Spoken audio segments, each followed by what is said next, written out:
Praise lord. మీ అందరికీ దేవుడి నామమున వందనాలు. బాగున్నారా? ఈ రోజు ఉదయకాల సమయంలో దేవుడు మనతో మాట్లాడుతున్నమాట. చూడండి, దేవుని యొక్క వాక్యాన్ని మనం ధ్యానం చేద్దాం. కీర్తనలు 91వ అధ్యాయం 15వ వచనంలో ఈ రీతిగా రాయబడటం జరుగుతా ఉంది. శ్రమల్లో నేను అతనికి తోడై ఉండేదను. దేవుడు అంటున్నాడు, శ్రమల్లో నేను అతనికి తోడై ఉంటా అని చెప్తున్నాడు. దేవుడు ఎవరికి తోడై ఉంటాడు? ఈ కీర్తన స్టార్టింగ్ లో మనం చూస్తే మనకు అర్థమవుతుంది.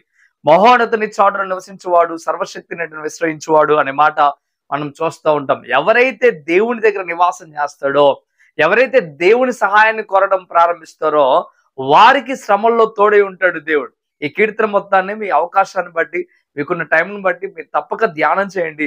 మీకు అనేకమైన విషయాలు మీకు అర్థమవుతాయి. నిజంగా దేవునితో సహవాసం చేసేవాడు, దేవుని దగ్గర సహాయం కోరుకునే వాడికి దేవుడు ఎప్పుడు తోడుగా ఉంటాడు.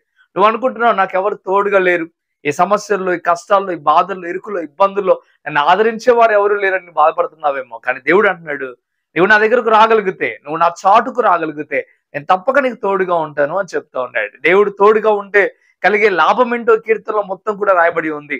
నువ్వు దేవుని దగ్గరకు వస్తే ఎలాంటి నీకు లాభం కలుగుతుందో, ఎలాంటి స్థితి కలుగుతుందో పూర్తిగా కీర్తన రాయబడి ఉంది కనుక దయచేసి మీరు చదవండి. చదివితే బాగా అర్థమవుతుంది. ప్రేమిలారా, శ్రమల్లో దేవుడు నీకు తోడుగా ఉంటాడు. శ్రమల్లో నీకు తప్పక ఆయన ఆదరిస్తాడు. శ్రమలు వచ్చినప్పుడు మనుషులందరూ దూరం అవుతారు, కానీ నీకు శ్రమలు కలిగినప్పుడు దేవుడు నీకు దగ్గర అవుతాడు. ఆ విషయాన్ని మర్చిపోవద్దు.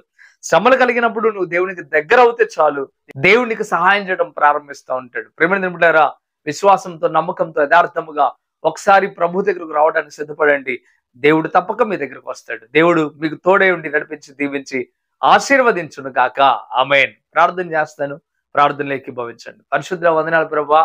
యేసయ్యా, మీకు లెక్కలేని స్తోత్రం నాయన. నిజమే, శ్రమల్లో తోడుగా లేక ఎంతోమంది బాధ అనుభవిస్తూ ఉన్నారు. కానీ మీరు అంటున్నారు, శ్రమల్లో నేను తోడుగా ఉంటాను మీరు చెప్తా ఉన్నారు. నీ బిడ్డలకు కూడా శ్రమల్లో మీరు తోడుగా, నేడుగా ఉండి నడిపించి, దీవించి, ఆస్వాదించి, కృపచేత నింపమని, బలపరిచి, స్థిరపరచమని, ఉన్నతమైన స్థితికి మార్చమని. ఎవరైతే విశ్వాసంతో, నమ్మకంతో ఈ మాటలు వింటున్నారో వారందరి పట్ల గొప్ప కార్యము జరుగును గాక. మీరే దీవించమని యేసే నామమున అడుగుతున్నాను తండ్రి. ఆమేన్, ఆమేన్. మంచిది ప్రియమైన బిడ్డలారా, ఈ వాగ్దానం ద్వారా మీరు బలపరచబడినట్లయితే మీరు అనేకులకు ఈ మాటలు షేర్ చేయండి. వారందరూ కూడా ప్రభువులో బలపరచబడిన వారు అవుతారు. ప్రభు మిమ్మలను, మీ కుటుంబాన్ని దీవించును గాక. Amen. Praise lord. God bless you.